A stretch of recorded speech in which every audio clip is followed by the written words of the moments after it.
Bahasa merupakan identitas suatu bangsa. Dengan bahasa, kita dapat berkomunikasi serta berinteraksi dengan seseorang dengan baik dan lancar. Serta penggunaan bahasa Indonesia yang baik dan benar itu merupakan kecintaan kita terhadap negara.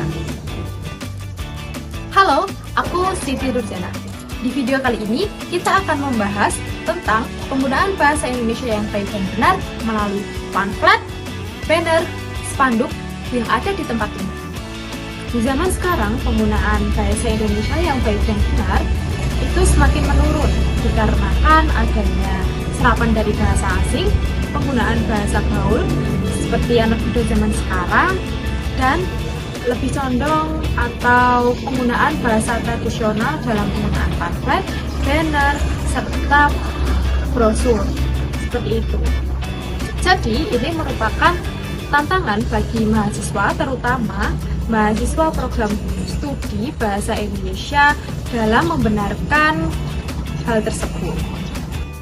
Dalam pembahasan kali ini, saya menemukan 2 spanduk dengan 3 pembahasan. Ini adalah contoh spanduk yang pertama. Dalam spanduk yang pertama, terdapat 2 kesalahan, yakni dolan bareng kecetis dan mak-mak senang keluarga bahagia. Kita analisis yang pertama, yakni dolan bareng kecetis. Dolan bareng kecetis dapat dibenarkan menjadi berjalan-jalan kecetis dengan penjelasan dolan dalam bahasa Jawa berarti bermain atau berjalan-jalan. Untuk kalimat dalam bahasa Indonesia baku, kita bisa gunakan kata berjalan-jalan seperti itu. Sedangkan bareng berarti bersama-sama. Dalam bahasa Indonesia baku, kita dapat gunakan kata bareng atau bersama itu. Cetis adalah nama tempat, jadi penulisannya tidak perlu diubah seperti itu. Kemudian yang kedua, mak-mak senang keluarga bahagia.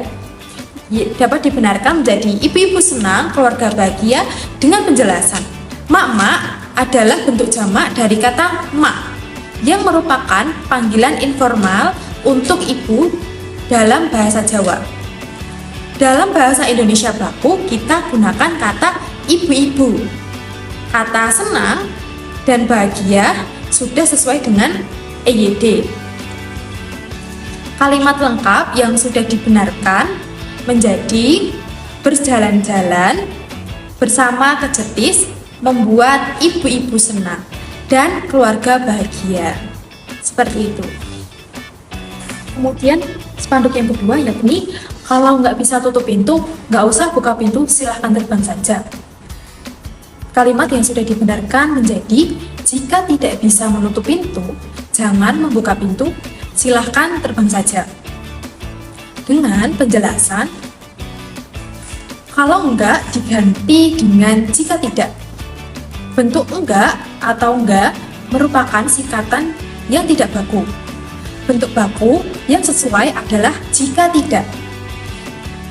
Nggak usah diganti dengan jangan. Bentuk nggak usah merupakan singkatan yang tidak baku.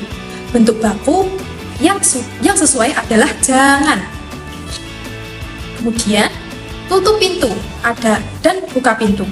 Penulisan sudah sesuai dengan EYD. Silahkan terbang saja. Kalimat ini bersifat imperatif atau perintah dan sudah benar secara gramatikal. Kalimat lengkap yang sudah dibenarkan adalah jika tidak bisa menutup pintu, jangan membuka pintu, silahkan terbang saja. Baik, kesimpulan dari penggunaan bahasa Indonesia yang baik dan benar di dalam spanduk yang saya paparkan tadi adalah penggunaan bahasa Indonesia yang baik dan benar pada spanduk sangat penting untuk menjaga kesan profesional dan memastikan pesan yang disampaikan dapat dipahami dengan jelas oleh khalayak. Dalam hal ini, kata-kata seperti dolan, mak-mak, dan nggak usah sebaiknya diganti dengan bentuk yang baku sesuai dengan kaidah ejaan yang disempurnakan dan KBBI. Misalnya dolan yang seharusnya ditulis menjadi berjalan-jalan, dan mak-mak yang benar adalah ibu ibu-ibu dalam konteks formal. Dan nggak usah yang sebaiknya ditulis menjadi tidak usah atau jangan. Penggunaan bahasa yang benar tidak hanya memperkuat pesan yang ingin disampaikan, tetapi juga menunjukkan rasa hormat terhadap bahasa Indonesia sebagai bahasa resmi negara. Mungkin cukup sekian pembahasan yang dapat saya sampaikan, dan untuk kedepannya semoga dalam pembuatan pamflet, spanduk, atau brosur dapat menggunakan ejaan bahasa Indonesia dengan baik dan benar, seperti itu. Apabila ada salah kata, saya mohon maaf. Billahi taufiq wal hidayah. Wassalamualaikum warahmatullahi wabarakatuh.